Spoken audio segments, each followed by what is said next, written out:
ہمارے پاس نہ وہ الفاظ ہیں، نہ ہماری اوقات ہے کہ ہم حسنین کریمین اور اس گھرانے کی شان بیان کریں. ہم تو بس صدقہ لینے جمع ہوئے ہیں، خیرات لینے جمع ہوئے ہیں کہ کچھ ان کا ذکر کر لیں. اور وہ شاعر کہتے ہیں نا، کچھ نواسوں کا صدقہ عطا ہو، در پہ آیا ہوں بن کے سوالی. ہم تو صدقہ لینے جمع ہوئے ہیں، نہ ہماری اوقات ہے، نہ ہمارے پاس کچھ پیش کرنے کو ہے.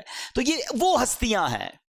اور پھر عجب بات جو میں بتانا جا رہا تھا کہ آپ کی ولادت کے ساتھ ہی یہ خبر بھی نبی پاک علیہ الصلوۃ والسلام کو بتا دی گئی تھی کہ امام حسین شہید کیے جائیں گے.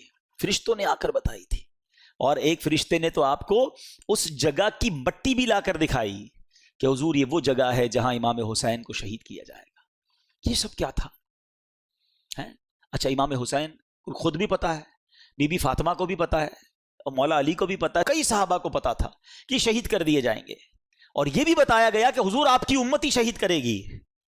لیکن ایک بڑا جس کو کہنا کہ ریلیونٹ کوسچن پیدا ہوتا ہے کہ پوری لائف میں کہیں پر بی بی فاطمہ نے نبی پاک علیہ الصلوۃ والسلام سے عرض کیا ہو کہ اے بابا جان، آپ حسین سے اتنا پیار کرتے ہیں، میرا بھی لخت جگر ہے، آپ اللہ کی بارگاہ میں دعا کریں یہ جو امتحان آپ نے بتایا آئے گا یہ ٹل جائے، حسین کو شہید نہ کیا جائے، اس کو اتنا ستایا نہ جائے. کبھی مولا علی نے دعا کے لیے نبی پاک سے عرض کیا ہو کہ حضور سارا مدینہ آپ سے دعا کرواتا ہے، اپنی مشکلیں حل کروانے کے لیے آپ اپنے نواسے کے لیے بھی دعا کر دینا.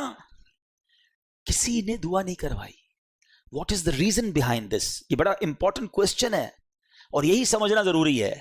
Every body knows about the incident of Karbala. سب کو معلوم تھا کہ کربلا میں ہونا ہے، کچھ شہید ہونا ہے امام حسین نے، مگر کسی نے دعا نہیں کروائی یا خود کی اس مصیبت کے ٹلنے کے لیے.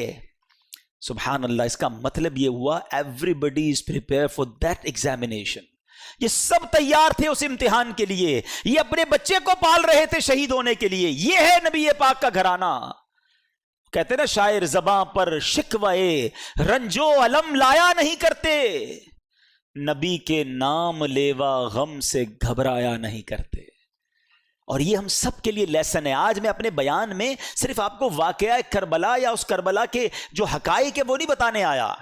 یہ تو کئی بار ہم نے سنے ہیں کہ کیسے لڑائی شروع ہوئی، تو کب پانی بند ہوا، تو پہلا وار کس نے کیا، تو پہلا شہید کون ہوا. یہ واقعات ہم سنتے رہتے ہیں، مگر فرق کیا پڑتا ہے میری اور آپ کی زندگی میں؟ ہم امپلیمنٹیشن کیا لے کر جاتے ہیں؟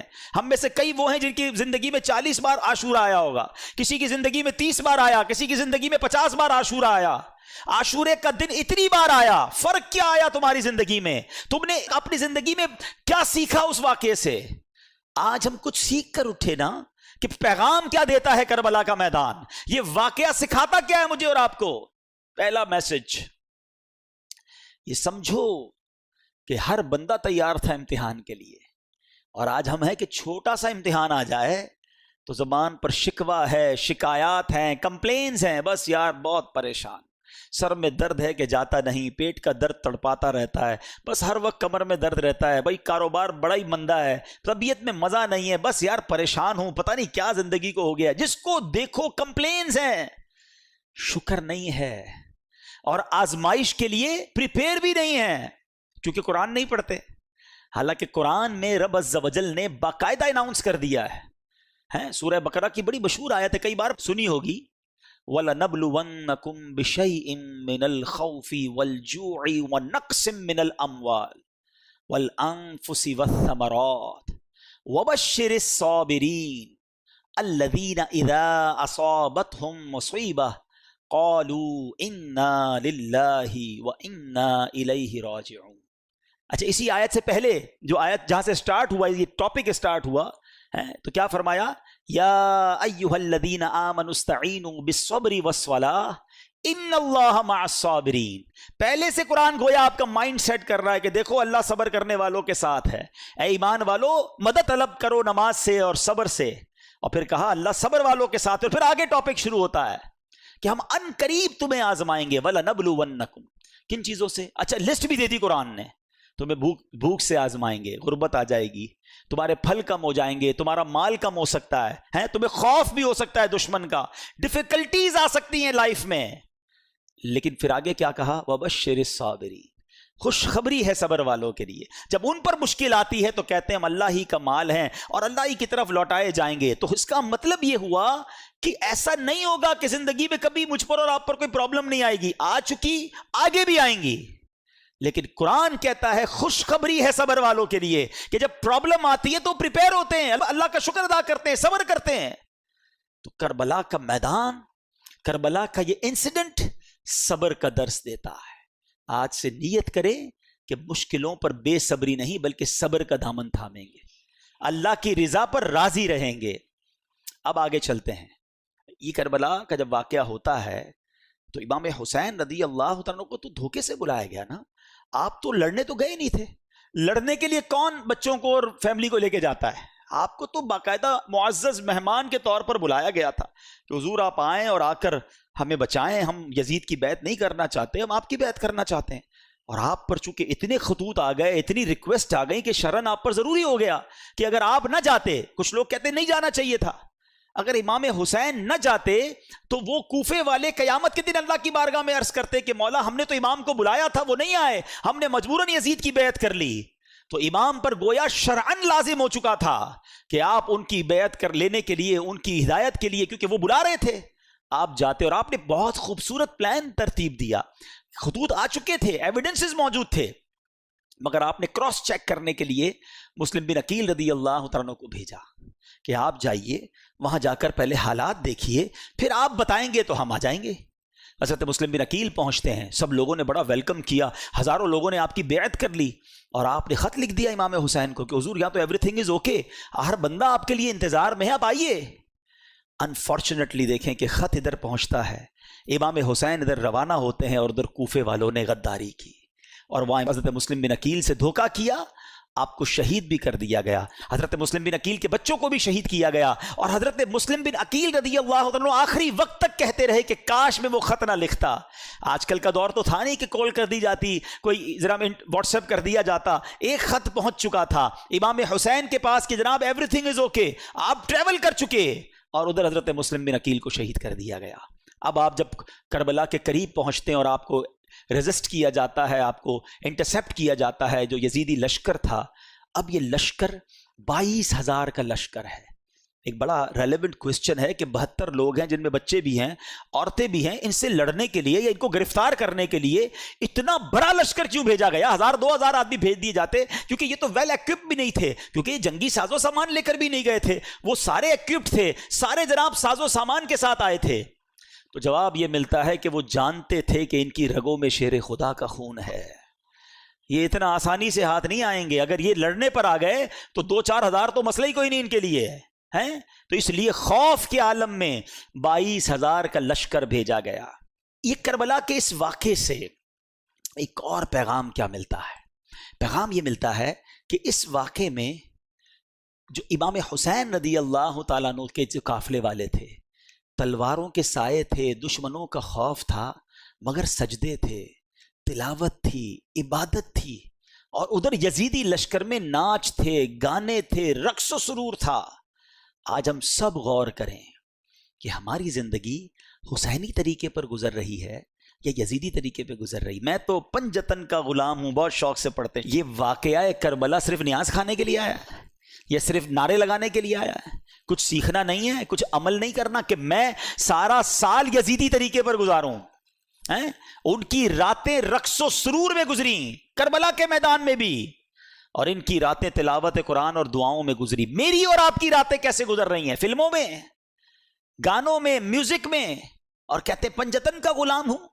کتنے ایسے ہیں جو عشاء بھی جماعت سے پڑھتے ہیں، فجر بھی نماز پڑھتے ہیں، رات تلاوت کر کے سوتے ہیں، باوضو سوتے ہیں، راتیں فلم دیکھے بغیر نیند نہیں آتی، موبائل ہاتھ میں ہوتا ہے، پتہ نہیں کیا کچھ چل رہا ہوتا ہے، اور کہتے ہیں میں پنجتن کا غلام ہوں. یاد کرو وہ کربلا کا میدان کہ یزیدیوں کی راتیں کیسی گزری اور حسینیوں کی راتیں کیسی گزری ہیں. امام حسین کے چاہنے والے کی رات تو سبحان اللہ، میں سو جاؤں یا مصطفیٰ کہتے کہتے، کھلے آنکھ صلی اللہ کہتے کہتے. غور کیجئے، ہم سب نے قیامت کے دن ملاقات کرنی ہے امام حسین سے، کرنی ہے نا انشاءاللہ.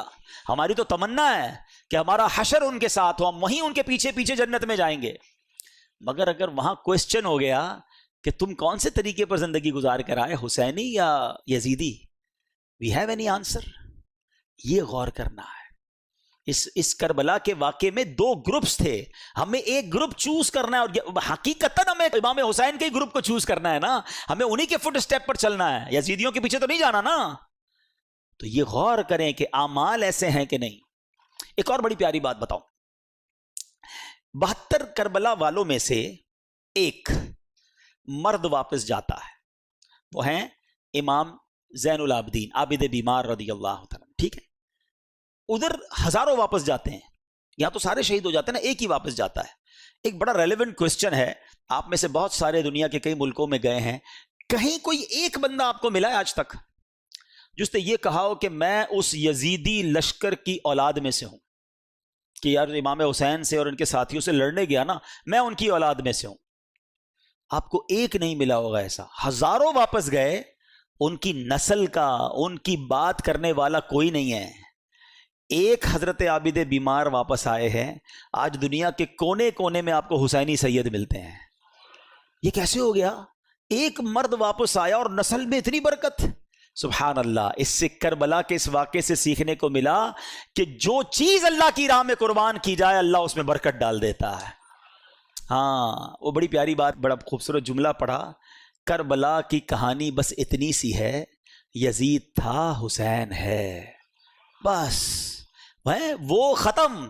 اور امام حسین آج بھی کروڑوں دلوں پر حکومت کرتے ہیں. یزید کا نام لینے والا کوئی نہیں, کوئی اپنے بچے کا نام یزید نہیں رکھتا ہے, اور حسین کا نام رکھنے والے اور ان کا نام سر پر عزت کے ساتھ رکھنے والے اربوں, ہر وہ مسلمان نہیں ہے. ہم تو یہ سمجھیں گے وہ کون سا مسلمان ہے جس کے دل میں امام حسین کی محبت نہیں ہے. اس میں امام حسین تو ہمارے ایمان کا حصہ ہیں.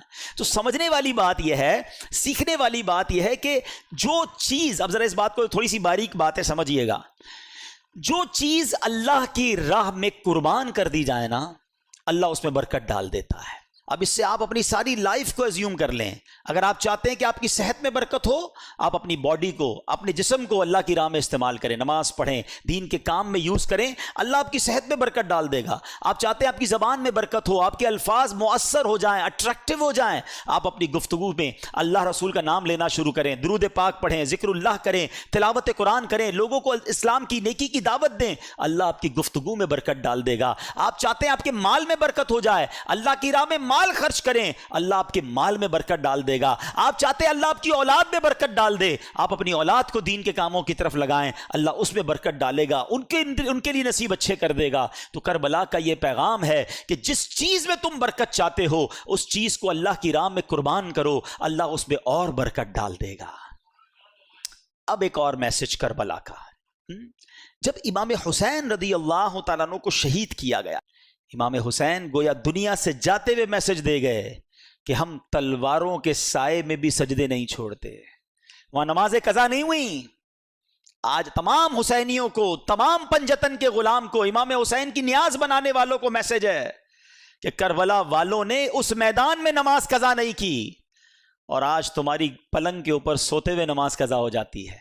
آج تھوڑی سی طبیعت خراب ہے یار, موڈ اچھا نہیں ہے, بس کل پڑھ لوں گا, بس اگلے جمعے سے نہیں چھوڑوں گا, ہماری نماز قضا ہوتی ہے. بتاؤ کیا جواب دو گے قیامت کے دن اگر امام حسین سے ملاقات ہو گئی اور انہوں نے پوچھ لیا کہ ہم نے تو کربلا کے میدان میں بھی نماز قضا نہیں کی اور تم اپنے گھر پہ نماز قضا کرتے تھے اور کہتے تھے میں پنجتن کا غلام ہوں؟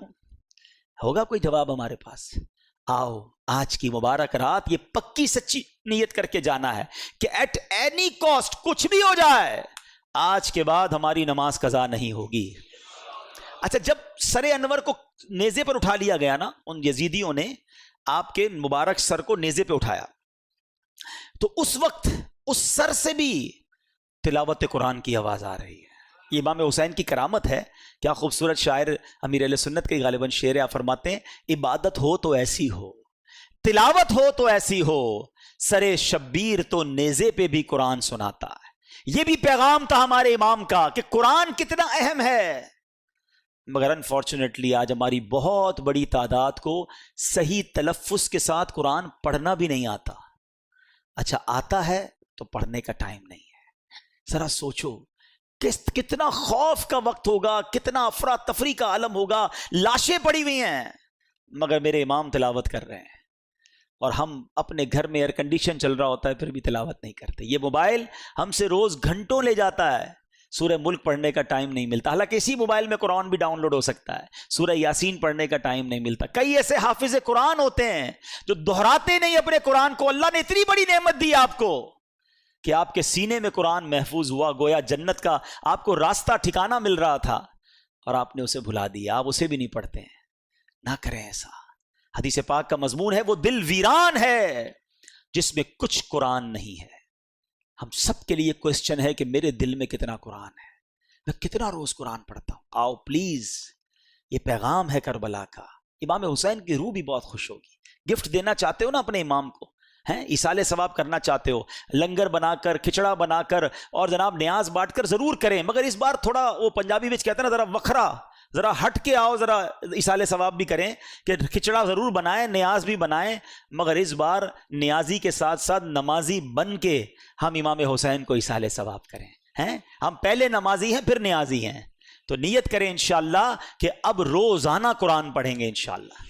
ہاں، یہ عاشورے کا دن ٹرننگ پوائنٹ بنے نا میری زندگی میں، تو فائدہ ہوا نا کہ میں نے کربلا کے انسیڈنٹ سے یہ سیکھا کہ وہ وہاں نہیں چھوڑتے تھے تلاوت میں، یہاں چھوڑ رہا ہوں، اور پھر کہتا ہوں پنجتن کا غلام ہوں۔ پلیز قرآن سے دوستی کر لیں۔ اب آتے ہیں ایک اور میسج۔ امام حسین کو انفسائز کیا گیا، آپ کو بہت زیادہ پریشرائز کرنے کی کوشش کی گئی کہ آپ یزید کی بیعت کر لیں، ایک ہی تو مطالبہ تھا نا۔ اچھا، آج میں اور آپ مدینے جانے کے لیے کتنا ترستے ہیں؟ امام حسین تو پیدا ہی مدینے میں ہوئے تھے، پھر بھی مدینہ چھوڑنا پڑا۔ پہلے مکے آ گئے، 5 مہینے مکے میں رہے آپ تاکہ کوئی کسی طرح معاملہ ٹل جائے، لیکن جب اس کے بعد بھی معاملہ نہیں ٹلا اور کوفیوں کے لیٹر آتے رہے تو پھر آپ کوفہ گئے۔ مدینہ چھوڑنا پڑا، سب کچھ چھوڑنا پڑا، خاندان چھوڑنا پڑا، پھر شہید بھی ہو گئے۔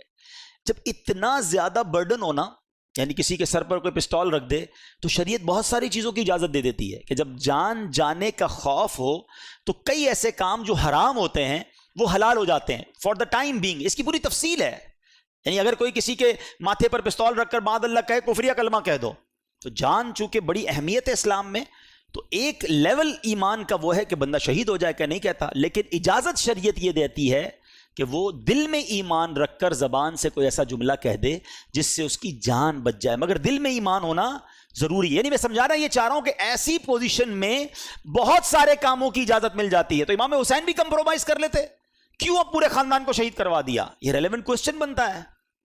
مگر میرے امام جانتے تھے کہ اگر آج میں نے کمپرومائز کر لیا نا تو پھر نانا کی ساری امت کے لیے ایک مثال بن جانی ہے کہ جب حسین کمپرومائز کر سکتے ہیں تو پھر تو ہم بھی کر سکتے ہیں۔ آپ نے باطل کے آگے سر نہیں جھکایا، سر کٹا دیا، نانا کے دین کو سر بلند کر گئے۔ یہ میسج ہے ہم سب کے لیے، ان تمام لوگوں کے لیے جو آج چھوٹی چھوٹی باتوں پر کمپرومائز کر رہے ہیں۔ ارے جناب کیا کریں، پورے سبھی لوگ جھوٹ بولتے ہیں، سچ کا زمانہ نہیں، تھوڑا بہت جھوٹ تو ہم بھی بول لیتے ہیں۔ کمپرومائز کیا نا، ساری مارکیٹ ملاوٹ کرتی ہے جناب، جھوٹ بول کر کاروبار کرتی ہے، میں نہیں کروں گا تو جناب میرا مال نہیں بکے گا، ہماری مارکیٹ کے لیے کرنا پڑتا ہے۔ کر لیا کمپرومائز۔ بچے کی شادی ہے، کیا کریں، پورے خاندان والوں کا رسم و رواج ہے، نہیں کریں گے تو خاندان والے ناراض ہو جائیں گے، ہمیں کنجوس سمجھیں گے، منہ دینا پڑتا ہے جناب خاندان والوں کو۔ ناچ گانے کر لیے، حرام کام کر لیے، کر لیا کمپرومائز۔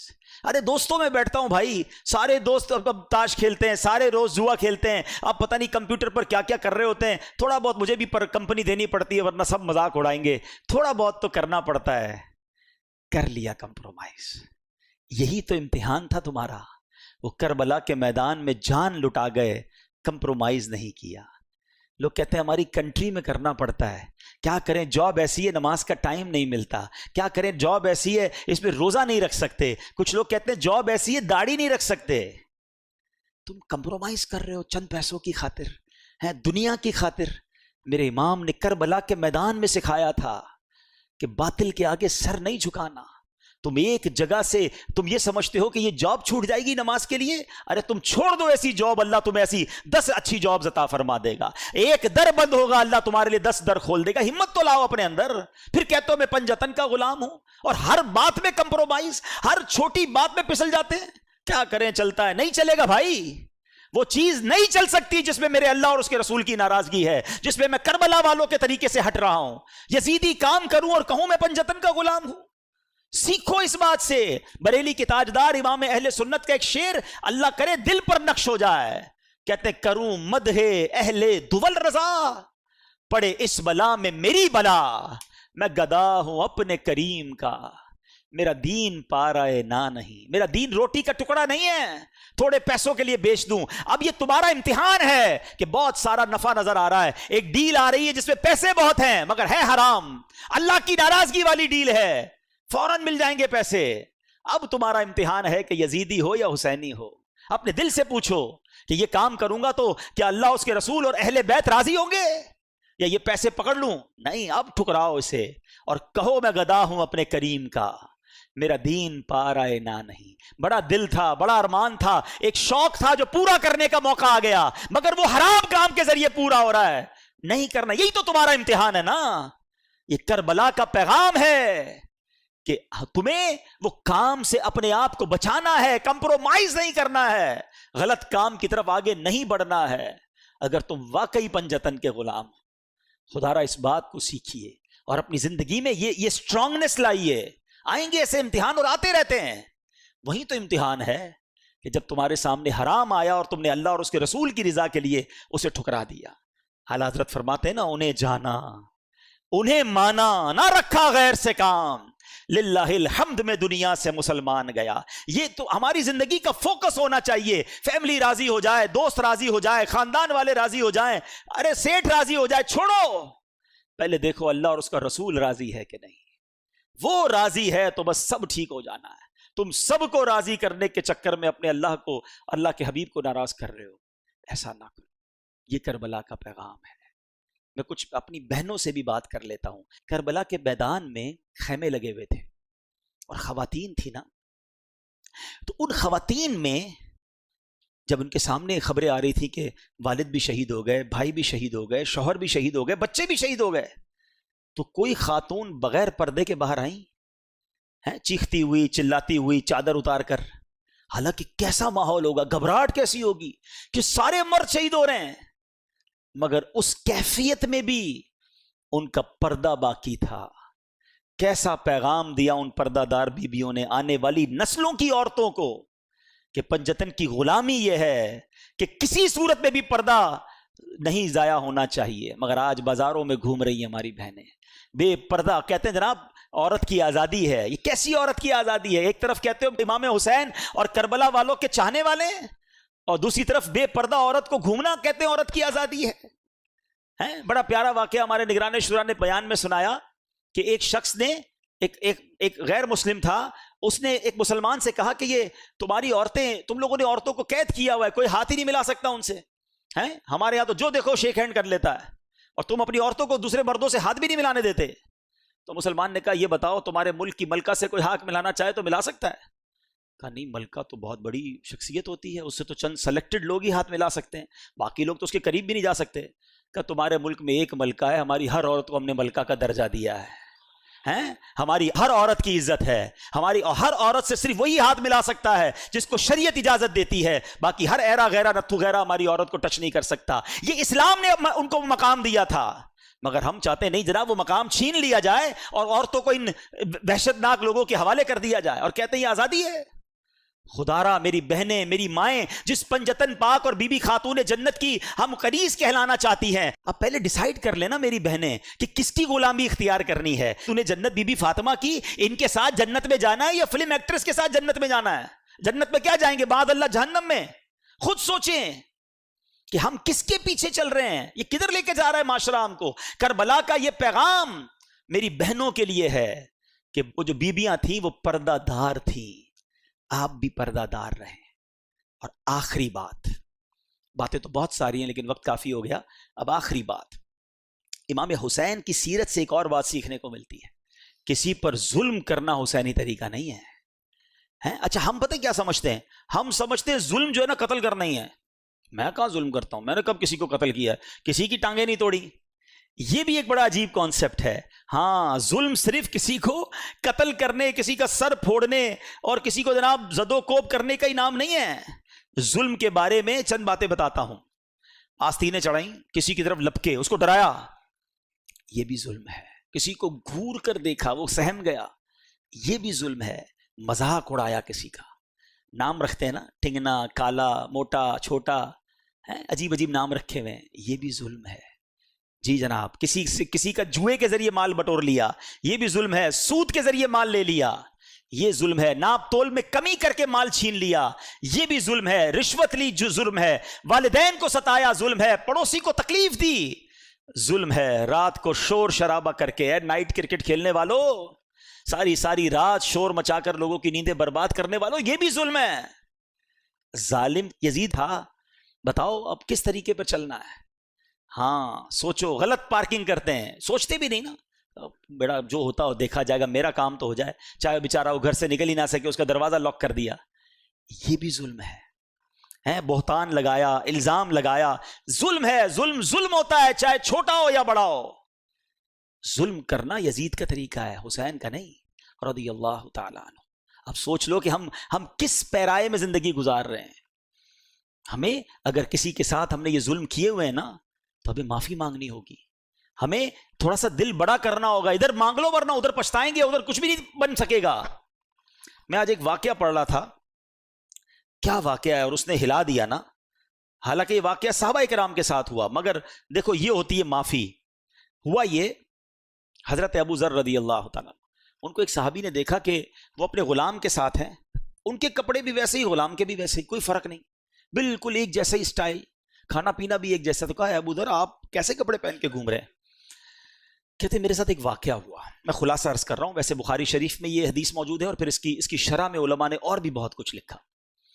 کہتے ہیں میرے ساتھ ایک واقعہ یہ ہوا کہ میں نے حضرت بلال رضی اللہ تعالیٰ عنہ کو، کوئی بات چیت ہوئی ہوگی تو کہہ دیا کہ اے کالی ماں کے بیٹے، کیونکہ آپ بلیک تھے، آپ افریقن تھے، غلام تھے، کسی بات پہ انہوں نے کہہ دیا. حضرت بلال کو بہت زیادہ دکھ ہوا. وہ پہنچ گئے نبی پاک علیہ السلام کے پاس، کہا حضور، حضرت ابو ذر نے مجھے ایسا کہا ہے. پیارے آقا علیہ السلام نے حضرت ابو ذر سے صرف یہ فرمایا کہ لگتا ہے ابھی تک تمہارے اندر وہ جہالت کے زمانے کی کچھ چیزیں باقی ہیں. خلاصہ عرض کر رہا ہوں.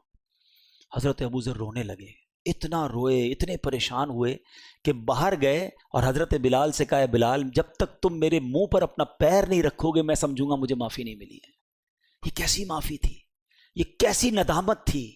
اور اس کے بعد نبی پاک علیہ السلام نے کچھ اس طرح فرمایا کہ غلام تمہارے بھائی بہنوں کی طرح، ان کو اپنی طرح ہی رکھو.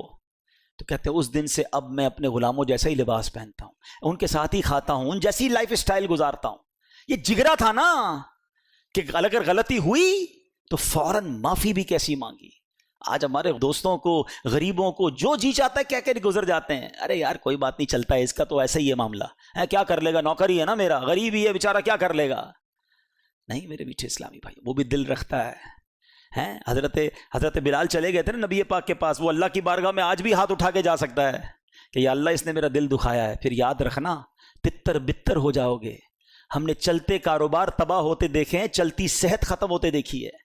ویسے میں ایک مشورہ دے دیتا ہوں، اگر آپ کو فیل ہو نا کبھی زندگی میں یار everything is going very well, کاروبار بھی ٹھیک تھا، فیملی بھی ٹھیک تھی، عزت بھی بڑی تھی، اچانک ایک ایک کر کے چیزیں ختم ہو رہی ہیں، گھر والوں میں لڑائیاں ہو رہی ہیں، میری صحت خراب ہو رہی ہے، کاروبار بگڑتا جا رہا ہے، کچھ گڑبڑ ہے، تو چیک کر لینا کبھی کہیں کسی کا دل تو نہیں دکھا دیا، کسی کی ہائے تو نہیں لے لی. ہاں یہ ایک ہائے جو ہے نا یہ عرش تک جاتی ہے. مظلوم ہاتھ اٹھائے تو اللہ کے عرش تک اس کی پکار جاتی ہے، اور پھر مظلوم کے ساتھ رب ہو جاتا ہے، پھر ظالم کو ٹھکانہ نہیں ملتا. ہمیں بعض اوقات تو پتہ بھی نہیں ہوتا ہم ظلم کر رہے ہوتے ہیں. میں نے کہا نا یہ ساری باتیں تو ظلم میں کبھی آپ نے کاؤنٹ ہی نہیں کی ہوں گی. ہم تو ظالم کہتے ہیں اس کو جو پستول اٹھا کے کسی کو قتل کرتا ہے. ارے بھائی پستول کا وار کم تکلیف دیتا ہے جو زبان کا وار تکلیف دیتا ہے. عربی کا مقولہ ہے کہ تلوار کا وار تو ابھی بھی انسان سہ سکتا ہے، بعد میں ٹھیک ہو سکتا ہے، زبان کا وار جو ہے نا وہ انسان کو ٹکڑے ٹکڑے کر دیتا ہے. اور کئیوں کی زبان تو ہمیشہ انگارے ہی برساتی ہے. تو ہے کربلا والوں سے محبت کرنے والوں، اپنی زبان نرم کرو، اپنی عادتیں نرم کرو. لڑائی جھگڑے اور لوگوں پر ظلم نہیں ہونا چاہیے. اور اگر کہیں ہو گیا ہے نا تو اس واقعے سے سبق حاصل کرو، مانگ لو معافی. بلے تمہارا مرتبہ بڑا ہے، تم سیٹھ ہو وہ نوکر ہے، تم باپ ہو وہ بیٹا ہے، تم چودھری ہو علاقے کے بڑے ہو اور وہ غریب تمہارا پڑوسی رشتہ دار ہے، کوئی بات نہیں، مانگ لو آج معافی. ورنہ قیامت کے دن اگر وہ کھڑا ہو گیا نا اللہ کی بارگاہ میں، پھر دینے کو کچھ نہیں ہوگا. پھر ادھر پیسے نہیں، نیکیاں دینی پڑیں گی، وہ ہے ہی نہیں ویسے ہمارے پاس. تو اللہ کرے کہ آج اس کربلا کے واقعے سے ہم یہ جو میسیجز مل رہے ہیں ہمیں، یہ ہم سیکھیں اور اپنی ذات میں امپلیمنٹ کریں۔ اللہ کربلا والوں کی قبروں پر کروڑوں رحمتوں کی بارش نازل فرمائے، ان کے فیوز و برکات سے ہمیں مالا مال فرمائے۔ صلو علی الحبیب صلی اللہ تعالی علیہ